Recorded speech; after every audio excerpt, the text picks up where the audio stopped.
G20 যে বিষয় নিয়ে আলোচনা করব এটি মূলত অর্থনৈতিক। আমরা যে চরম অর্থনৈতিক সংকটের মধ্যে পড়েছি এবং যখন কোনো একটা দেশ এরকম অর্থনৈতিক সংকটে পড়ে তখন ধনী রাষ্ট্রগুলো সে সকল রাষ্ট্রকে সাহায্য এবং সহযোগিতা না করে সে সকল রাষ্ট্র যেন দেউলিয়া হয়ে যায়, এজন্য তাদের উপর আরো নতুন করে যাকে বলা হয় অমানবিক নিষ্ঠুর কতগুলো বিষয় চাপিয়ে দেয়। বাংলাদেশ এই মুহূর্তে যে ভয়ঙ্কর অর্থনৈতিক সংকটের মধ্যে রয়েছে, যে সংকট বাংলাদেশকে একটা গ্রেট ডিপ্রেশনের মধ্যে বা মহামন্দার মধ্যে ফেলে দিবে বা দিচ্ছে। মহামন্দা জিনিসটা কি এটা আপনাকে বুঝতে হবে। দুর্ভিক্ষ হয়তো হবে না, কিন্তু মহামন্দা ভীষণ রকমের একটা সামাজিক বিশৃঙ্খলা এবং ক্ষেত্র বিশেষে সিভিল ওয়ার তৈরি করে দেয়। আমেরিকাতে বেশ কয়েকবার গ্রেট ডিপ্রেশন হয়েছে এবং সেই গ্রেট ডিপ্রেশনের সঙ্গে সঙ্গে আমেরিকা এবং ইউরোপে বেশ বড় বড় কয়েকটা অগ্নিকাণ্ড ঘটেছে।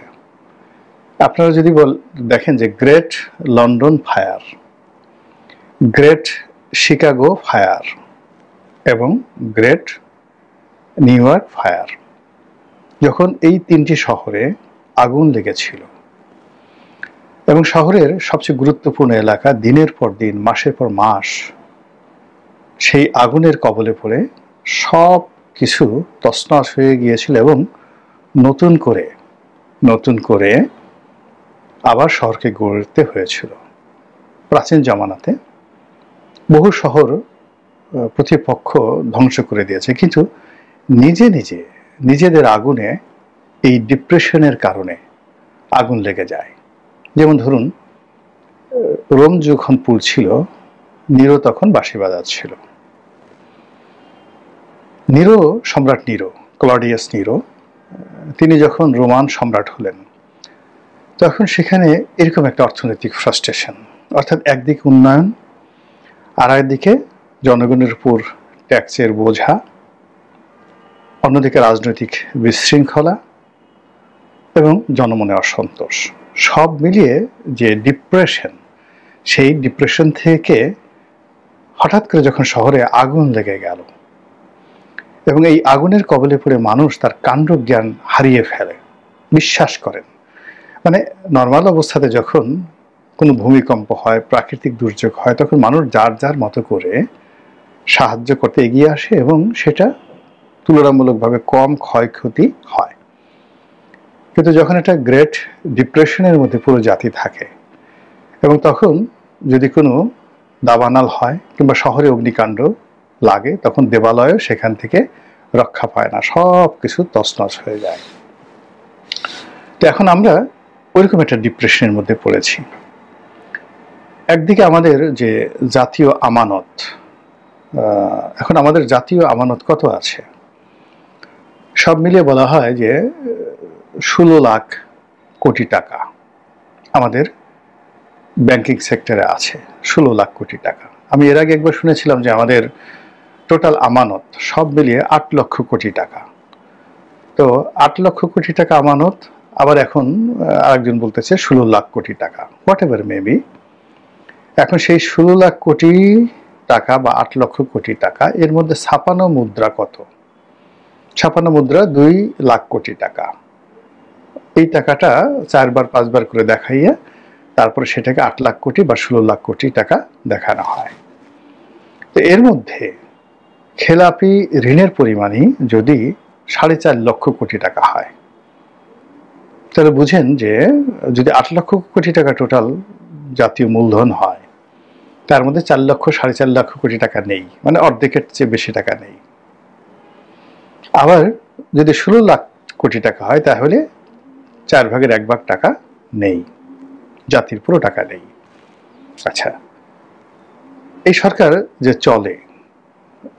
চলে, তো তার জন্য সে চলে কি দিয়ে? আমাদের যে বাণিজ্য এবং অবগারি শুল্ক রয়েছে, কাস্টম শুল্ক এবং অবগারি শুল্ক, আয়কর রয়েছে, ভ্যাট রয়েছে, এটাই মূলত রেভিনিউ। আর বাজেটারি সাপোর্ট হিসেবে আমরা বিদেশ থেকে দীর্ঘমেয়াদে লোন নেই। বিশ্বব্যাংক থেকে লোন নেই এবং এখন অনেক দিন ধরে এই লোন বন্ধ আছে। প্লাস আমরা বিদেশে যে সকল মানে আমাদের কাছে যত টাকা পাবে জাতীয় লোন, সরকারের লোন দীর্ঘমেয়াদে, মানে প্রাইভেট ব্যাংক, সরকারি ব্যাংক, বেসরকারি ব্যাংক, আন্তর্জাতিক ব্যাংক সব মিলিয়ে সরকারের একটা লোন আছে। আমাদের ব্যবসায়ীরাও বিপুল অঙ্কের অর্থ তারা বিদেশ থেকে লোন করেছে। এরবারে বিভিন্ন রাষ্ট্রের কাছে আমরা দেনা আছি, ভারত রাষ্ট্রের কাছে দেনা আছি, তারপরে চীনের কাছে দেনা আছি, এরপর রাশিয়ার কাছে দেনা আছি, রূপপুর পারমাণবিক কেন্দ্র। এটা স্টেট টু স্টেট ব্যাংকের মাধ্যমে তারা এই টাকাটা আমাদেরকে দিয়েছে।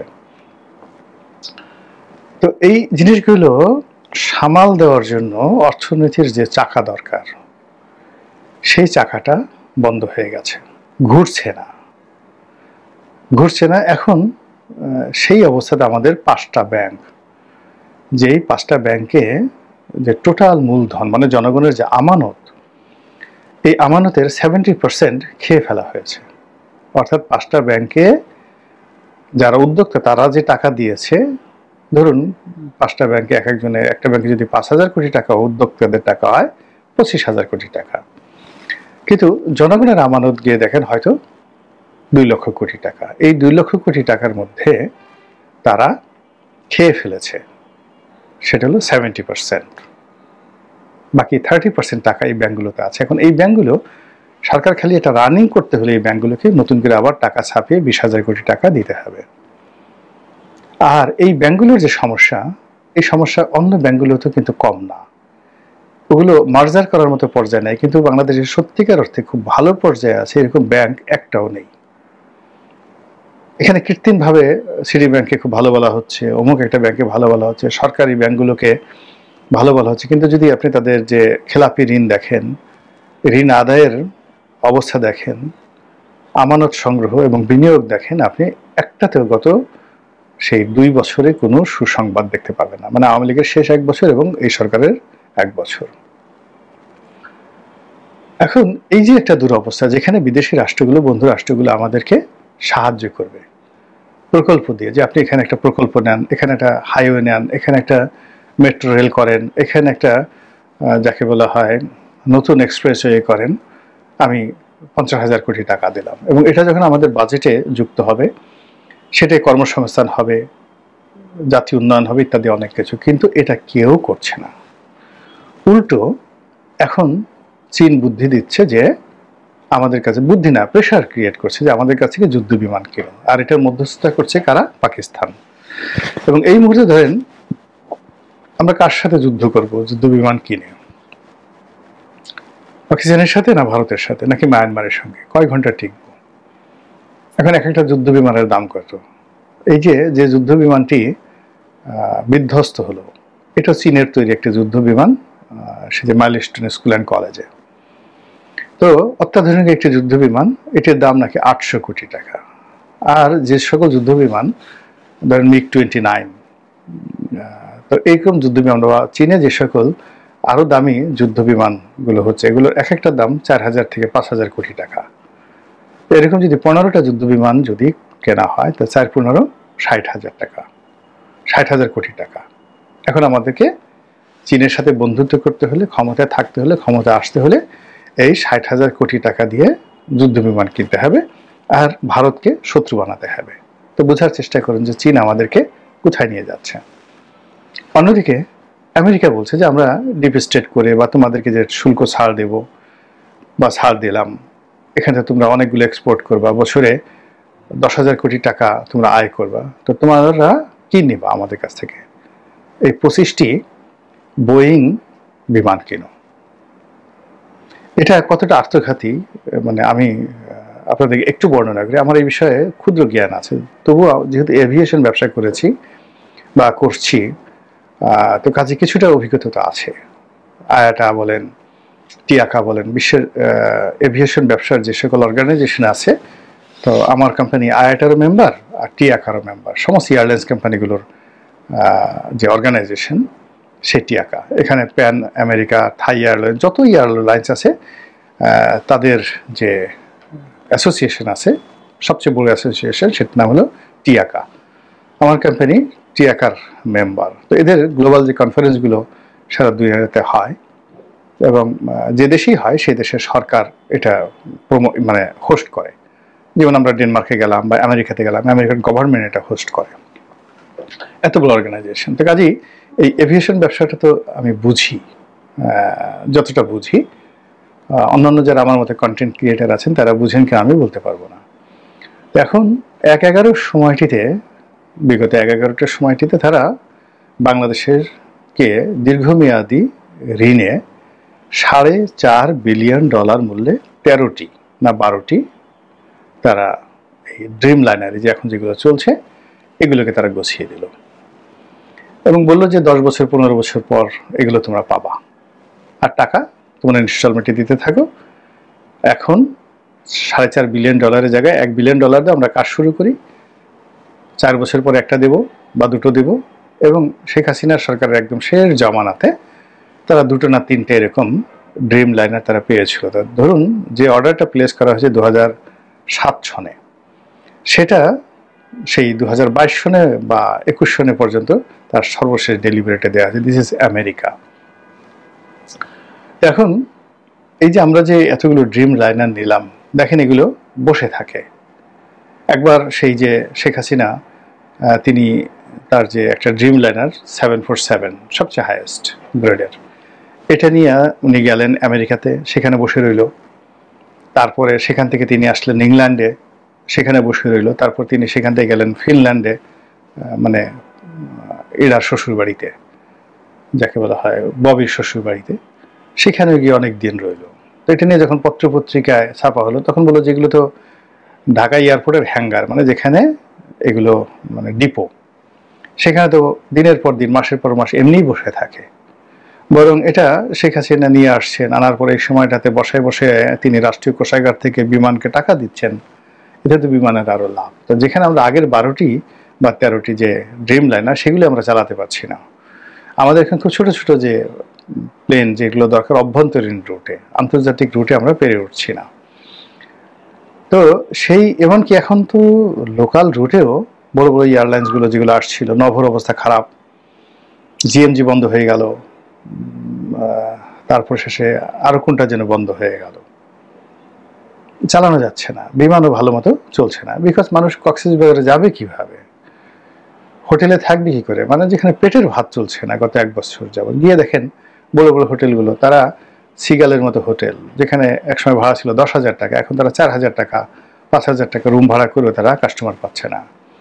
ওই যে প্যালেস সুলতান কি আছে, গ্র্যান্ড সুলতান প্যালেস 5 স্টার মানে রিসোর্ট করে রেখেছে, তারা এখন বারবার ডিসকাউন্ট দিয়েও কিন্তু কাস্টমার তারা পাচ্ছে না।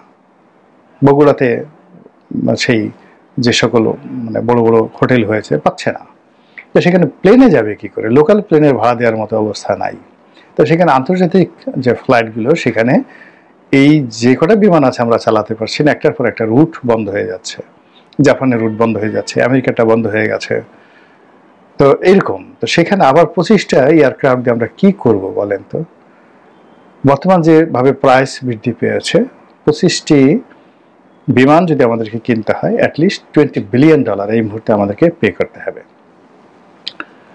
তো $20 বিলিয়ন, তো আমরা গার্মেন্টস থেকে আগামী এই ডোনাল্ড ট্রাম্প 5 বছর ক্ষমতায় আছে, যদি 5 বছরের ক্ষমতায় থাকে আমরা তো $20 বিলিয়ন এখান থেকে নেট প্রফিট করতে পারবো না।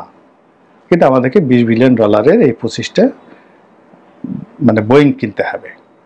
আর এই টাকা আমাদেরকে হয়তো 30 বছর বসে বসে $20 বিলিয়ন সুদ সহ $30 বিলিয়ন আমাদেরকে পে করতে হবে আননেসেসারি।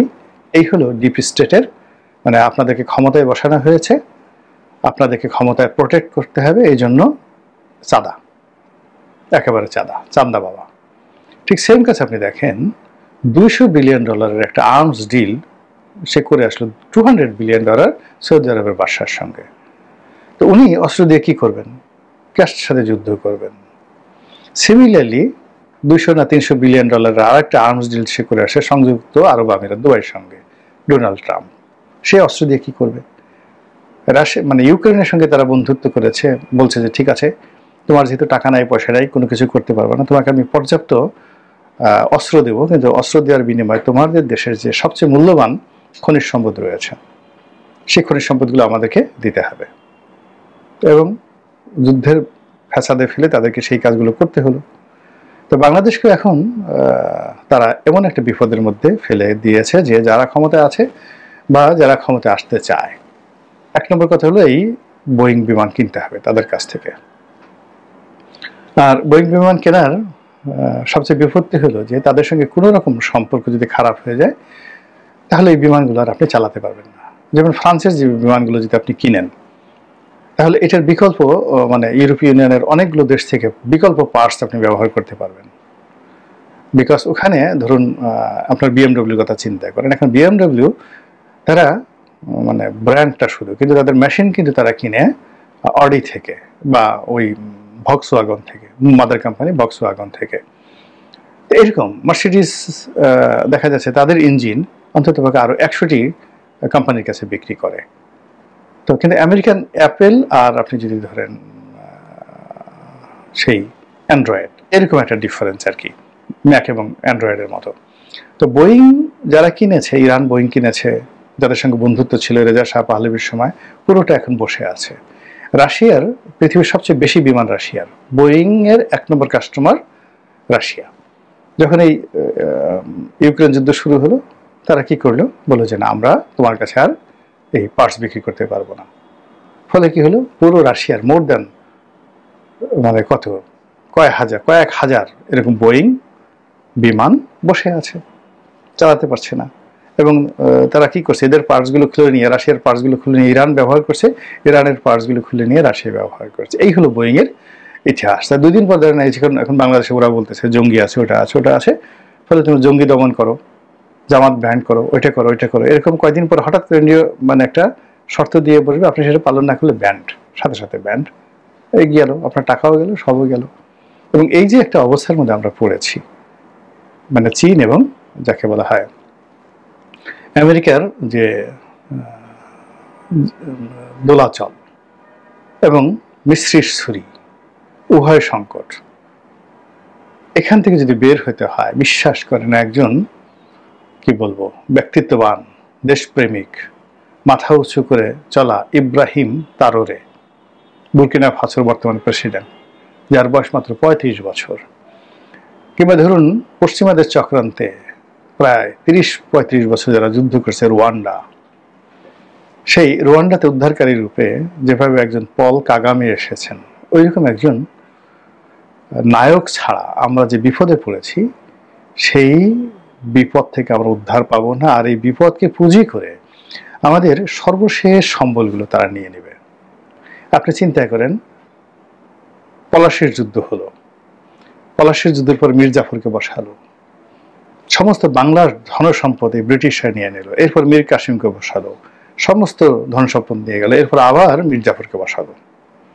মীর জাফরকে বসানোর পরে আবার নতুন করে ট্যাক্স দিল, এবং সেই ট্যাক্সের পরে এই যে বাংলাদেশে যে দুর্ভিক্ষ হলো লর্ড ওয়ারেন হেস্টিংসের জমানাতে, আমাদের বাঙালি জাতির ইতিহাসে 5000 বছর ইতিহাসের সবচেয়ে ভয়ঙ্কর ডিপ্রেশন এবং দুর্ভিক্ষ হয়েছে সেই মানে মীর কাসিমের পর, যখন লর্ড ওয়ারেন হেস্টিংস প্রথম ক্ষমতা আরোহণ করলো। এই হলো পশ্চিমাদের মন মানসিকতা। তারা কখন আমাদের এই যে ভুলাতে, আমাদের এই মুক্তিযুদ্ধ কেন হলো, 1970 সালে আমাদের দেশে একটা বিরাট প্রাকৃতিক দুর্যোগ হয়ে গেছিল, পুরো বরিশাল, পটুয়াখালী, ভোলা অঞ্চল, মানে এই জলোচ্ছ্বাস, পৃথিবীতে এত বড় জলোচ্ছ্বাস আর কখনো হয়নি, সর্বকালের জলোচ্ছ্বাস। ওই সময়টাতে পূর্ব পাকিস্তানের এই দুর্যোগের সময় পশ্চিম পাকিস্তান থেকে একটা লোক আসেনি এবং আমাদেরকে সহযোগিতা করেনি। আবার যখন 1965-এ যুদ্ধ হলো, ভারত এবং পাকিস্তানের যুদ্ধ হলো, আমরা এই বাংলা পুরো অরক্ষিত।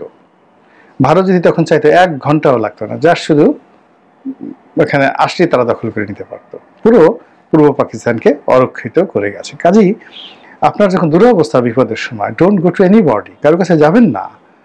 আপনার শেষ সম্বলটুকু, অর্থাৎ আপনার স্ত্রী, আপনার সন্তান, আপনার পকেটের টাকা, এমনকি আপনার হাতে যেটা বালা থাকে, ওটাও লোভী মানুষ খুলে নেবে 1 কেজি চাল দেওয়ার নাম করে। 1 কেজি চালের দাম ধরুন 1 টাকা, আপনার হাতে যে বালাটা আছে 10 টাকা, আপনার ক্ষুধাকে পুঁজি করে সেটা খুলে নিয়ে যাবে। আমাদের এখন বাংলাদেশের যে ক্রান্তিকাল, এই ক্রান্তিকালে আমরা এখন এই যে বোয়িং এর কবলে